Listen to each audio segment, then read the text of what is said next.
You two.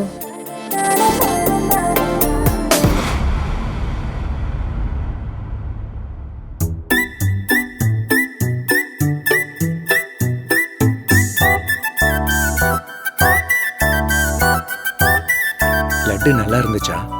ரொம்ப நல்லா இருக்குங்க. வீட்டுக்குள்ள எவ்வளவு பிரச்சனை போயிட்டு இருக்கு, அதெல்லாம் தாண்டி என் மேல நம்பிக்கை வச்சு இதெல்லாம் வாங்கி அதே ரொம்ப தைரியமா அக்கா கிட்டே கொடுத்து விட்டுருக்கீங்கல்ல, ரொம்ப கிரேட்டுங்க. அதுக்கு தான் வெறும் ஐ லவ் யூ டூன்னு சொல்லி முடிச்சிட்டியே? வேற இல்ல, வேற ஏதாவது விசேஷமா? விசேஷம்னு சொன்னா நியாயமா நேர்ல கேட்க வேண்டிய விஷயம், அட்லீஸ்ட் போன்லயாவது.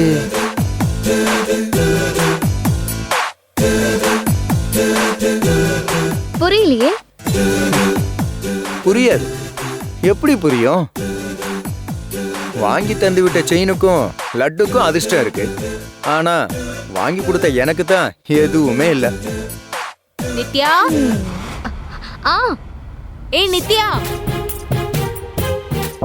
நித்யா என்ன பண்ற? நித்யா, நித்யா. யாரு? இருங்க. அக்கா இதோ வரேன்க்கா.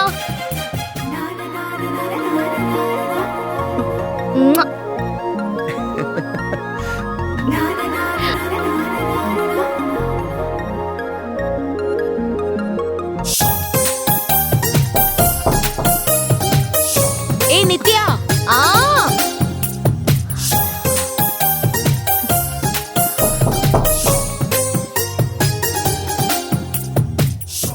என்னடி இது?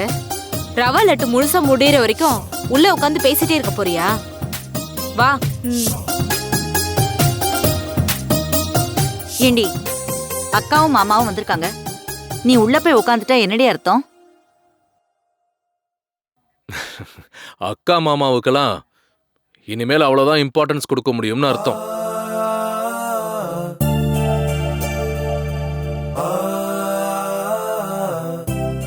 ஐயோ மாமா, தயவு செஞ்சு விளையாட்டுக்கு கூட அப்படி சொல்லாதீங்க. உங்க மேல இருக்கிற மதிப்புக்கும் அன்புக்கும் கொடுக்கிற முக்கியத்துவம் எந்த காலத்துல மாறாது மாமா.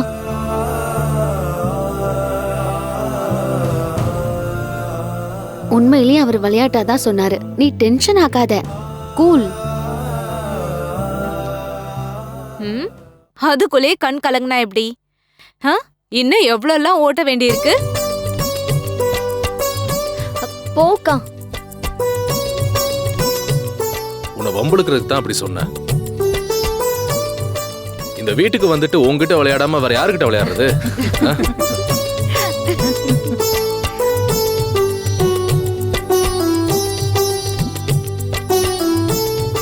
எவ்வளவு நாளாச்சு கௌரி இப்படி சிரிக்கிறத பார்த்து.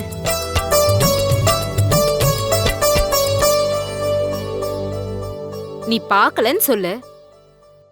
கௌரி சிரிக்காமலையா இருக்கா?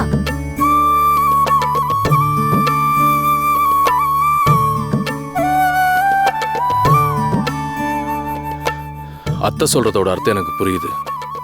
அவங்க சொல்றதும் கரெக்ட் தான். கௌரி இந்த மாதிரி மனசு விட்டு சிரிச்சதை பார்த்து எனக்கே ரொம்ப நாள் ஆகி போச்சு. தெரிஞ்சோ தெரியாமலோ அதுக்கு காரணம் நான் தான் யோசிக்கும் போது இப்ப கூட மனசுல வேதனை தாங்க வருது. ஏங்க இப்படி பேசுறீங்க?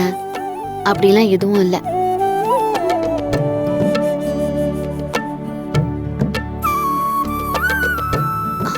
நான் ஒன்னும் அழுதுகிட்டேவும் இல்ல. சூழ்நிலை வர்றதும் போறதும் சகஜம் தானே. அதுக்காக என்னால உன்னாலன்னு ஒவ்வொன்னுத்துக்கும் கொடி பிடிச்சா சரியா போயிடுமா? அம்மா ஏதோ யதார்த்தமா பேசிட்டாங்க. அவங்க பேசுனதுல எந்த தப்பும் இல்லையே. கடந்து போன காலம் அப்படி. வெளியே சொல்லியோ சொல்லாமலோ எல்லாரும் ஒரு வெறுப்போட தான் இருந்திருக்காங்க.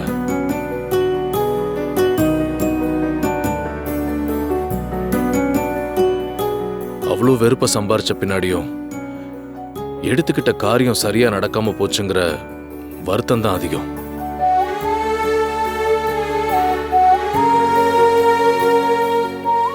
நடக்காம போனதுக்கு நீங்க கண்டிப்பா பொறுப்பேத்துக்க முடியாது. எந்த மனுஷனும் படாத அளவுக்கு கஷ்டத்தை நீங்க பட்டிருக்கீங்க. அதையும் தாண்டுனா விதி. அதையும் மீறி நாம சாதிக்கணும்னா கொஞ்சம் கஷ்டம்தான்.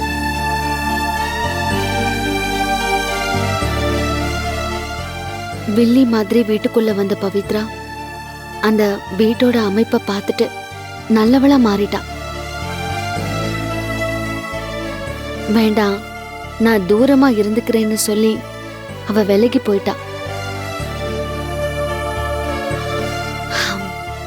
அத்தை எல்லாம் சும்மா சொல்லக்கூடாது. நிலவரம் புரிஞ்சதும் அவளை துரத்தி விடாம நியாயமா வீட்டுக்குள்ள ஏத்துக்கணும்னு தான் முடிவு பண்ணாங்க. எத்தனை பணக்கார வீடுகள்ல இப்படி நடக்கும்? அடிச்சு துரத்தி விடுறதும் ஆள் வச்சு கடத்துறதுக்கும் தான் முயற்சி பண்ணுவாங்க. ஆனா அத்தை அவளை கட்டிக்கிட்டா இரு, இல்லனா வீட்டுல இருக்காதன்னு எடுத்த முடிவுல திடமா இருக்கிறது எத்தனை பேரால முடியும்?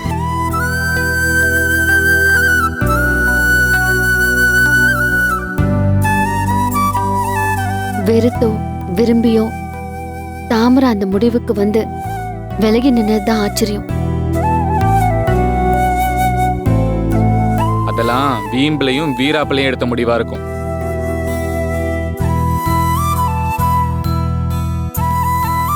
பாஸ்கர் சொல்றது உண்மைதான். ஏதோ ஒண்ணு அவளும் மொத்தமா மனசுடைஞ்சு போயிடக்கூடாதுன்னு தான் ஆண்டவன் அவ வயித்துல ஒரு குழந்தைய விதைச்சிட்டான்.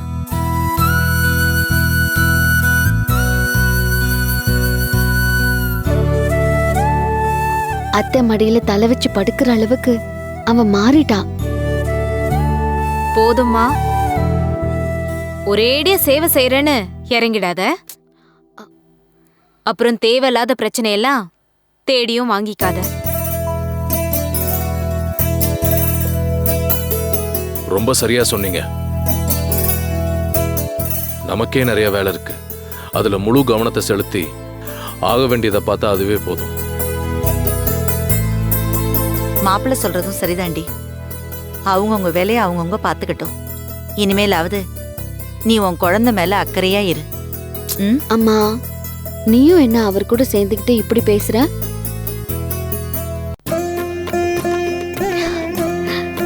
அழுதாலும் சிரிச்சாலும் இவங்களுக்கு தெரியாம எதுவுமே நடக்கவே நடக்காது.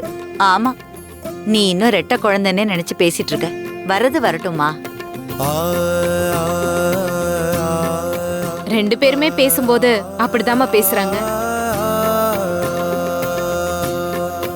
டாக்டர் செக்கப் எல்லாம் தான் முடிஞ்சுதே. அந்த மாதிரி எதுவும் இருந்திருந்தா எப்போ சொல்லிருப்பாங்களே.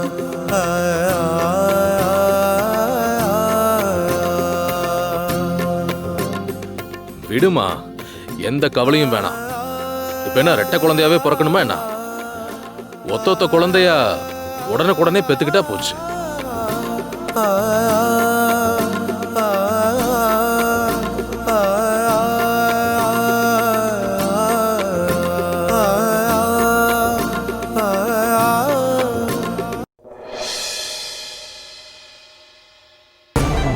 அனுப்புங்கப்பா, நான் ரெடியா இருப்பேன்.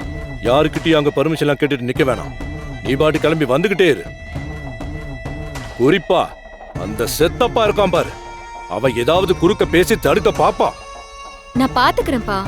அப்படி யாரும் தடுக்க மாட்டாங்க. ஏன்னா கௌரியும் அவங்க வீட்டுக்கு போயிருக்கா. அந்த தைரியத்துல தாமா சொல்றேன். உடனடியா டக்குன்னு கிளம்பி வர வழிய பாரு. சரிப்பா.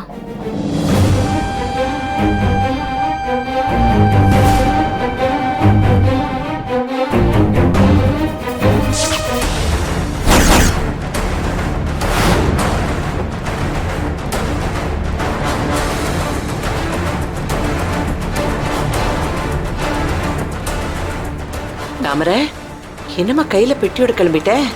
இல்லத்த, நானும் வீட்டுக்கு போயிட்டு வந்துடுறேன். தாமரை, அன்னைக்கே அப்பா கேட்டாரு. நான் தான் ஃப்ரீயான பிறகு அனுப்புறோன்னு சொன்னேன். பரவாயில்ல சித்தப்பா, நான் இப்ப நல்ல தெம்பாதான் இருக்கேன்.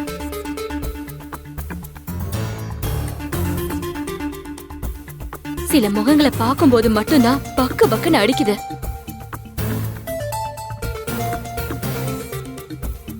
கொஞ்ச நாள் அதுங்களை அவாய்ட் பண்ணி அப்பா வீட்ல கொஞ்ச நாள் இருந்துட்டு வந்துடலான்ற ஐடியால தான் நான் இப்ப போறேன். போயிட்டு வரட்டுமேடா. முழுகாம இருக்கிறவ முதல்ல ஆசைப்படுறா. நல்லபடியா போயிட்டு வரட்டுமே. எங்கிட்ட தண்டரச காணும்?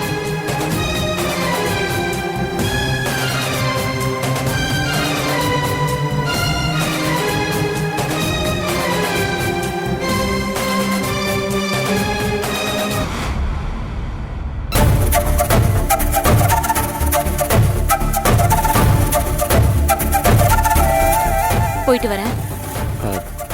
சரிங்க அண்ணி. நான் வேணா கூட வந்து விட்டுட்டு வரட்டுமா அண்ணி? இல்ல பரவாயில்ல, வீட்ல இருந்து கார் வருது, நான் அதுலயே போய்க்கிறேன்.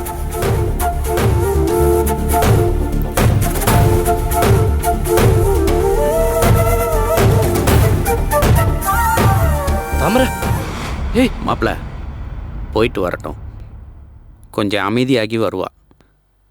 அது வரைக்கும் நீயும் டென்ஷன் ஆகி நிற்காம கொஞ்சமாவது புரிஞ்சு நடந்துக்கோ.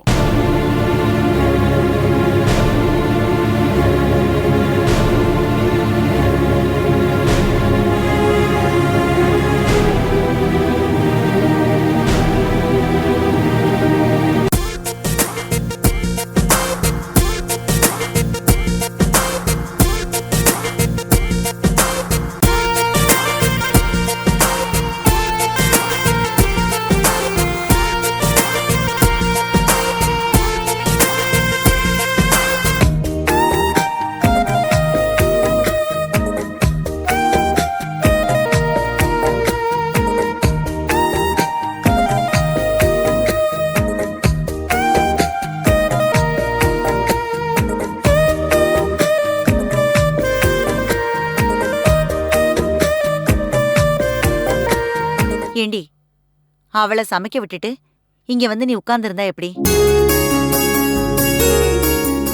விருந்துக்கு வந்த இடத்துலயும் அவளை அடுப்பு பக்கத்துல நிக்க வச்சுட்டு நாம இப்படி இருக்கணுமா? ஏ நித்யா, விளையாடினது போதும்.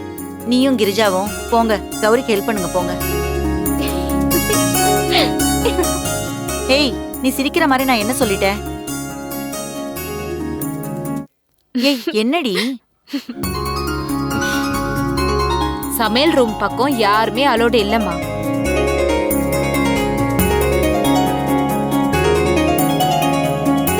அவ சொல்லிட்டா, அது அப்படியே கேட்டுடணுமா? மாப்பிள்ளைக்கு நாம சமைச்சு கொடுக்கறது தானே முறை. போங்க, போய் அவளை இங்க வந்து மாப்பிள்ளை கூட விளையாட சொல்லிட்டு நீங்க 2 பேரும் சமைங்க. அத்த, கௌரி எனக்காகவோ உங்களுக்காகவோ சமைக்கல, அவளோட அத்தைக்காக சமைச்சுக்கிட்டு இருக்கா. அந்த சமையல் முடிஞ்சாதான் நமக்கு அடுப்பே கிடைக்கும். பக்குவம் பார்த்து சமைக்கிறதால பக்கத்துல யாருமே வரக்கூடாதுன்னு ஆர்டர்.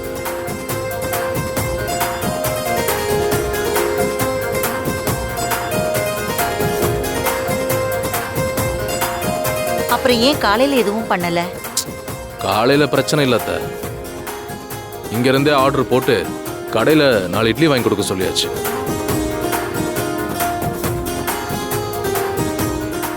மதிய சாப்பாடு ரொம்ப முக்கியம், அதுவும் கௌரி கையால செஞ்சு கொடுத்தா மட்டும்தான் அங்க அம்மா சாப்பிடுவாங்க.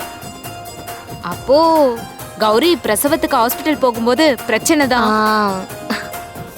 ஒண்ணு அம்மா அங்க பட்னி கிடக்கணும், இல்லைன்னா அவ ஸ்டவ் தூக்கிட்டு ஹாஸ்பிட்டலுக்கு தான் போகணும்.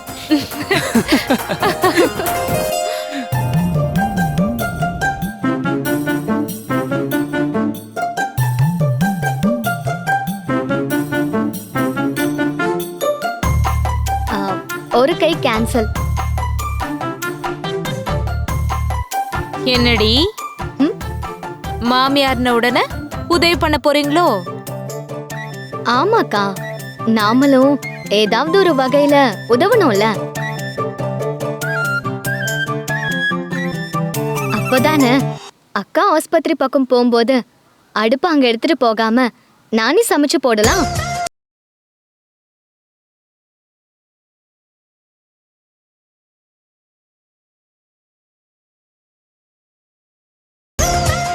அக்கா அவ சமையலுக்கு ஹெல்ப் பண்ண போல, வேற ஏதோ ஒரு ஐடியால உள்ள போறா.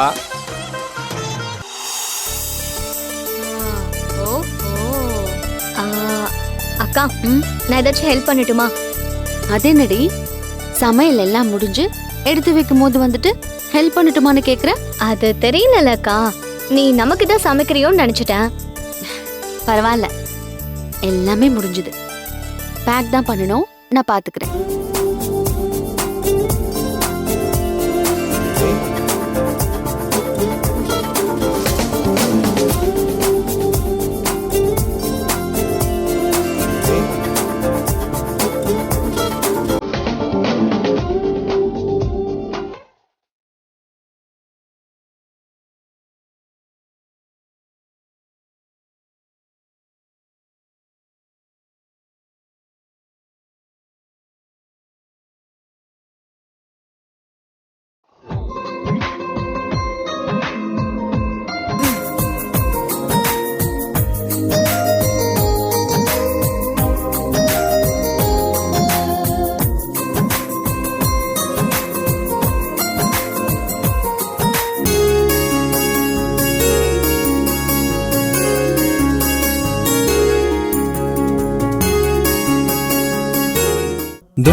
என்ன அக்காவுக்கு உதவுறேன்னு உள்ள போயிட்டு பக்காவா ரெடியாகி வெளியில வர?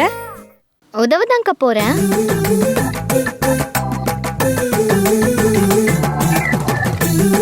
விழுந்து விழுந்து சமைச்சிட்டா மட்டும் போதுமா? அதை கொண்டு போய் பொறுப்பா கொடுத்துட்டு வர வேண்டாமா? அத பத்தி எல்லாம் நீ கவலைப்படாத. பாஸ்கர் இருக்கான், அவன் கொண்டு போய் கொடுத்துட்டு வருவான்.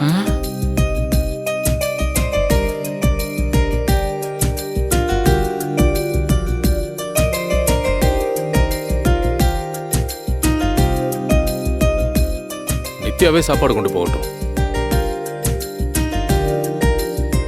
இப்போ பாஸ்கர் போனானா வச்சுட்டு தான் வர முடியும். இதுவே நித்யா போனா எல்லாருக்கும் பொறுப்பா பரிமாறி சாப்பிட வச்சுட்டு வரலாம்ல.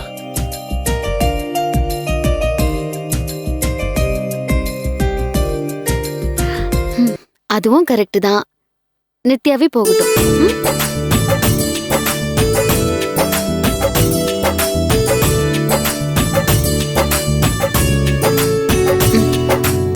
எல்லாமே பேக் பண்ணிட்டு நல்லா பாரு.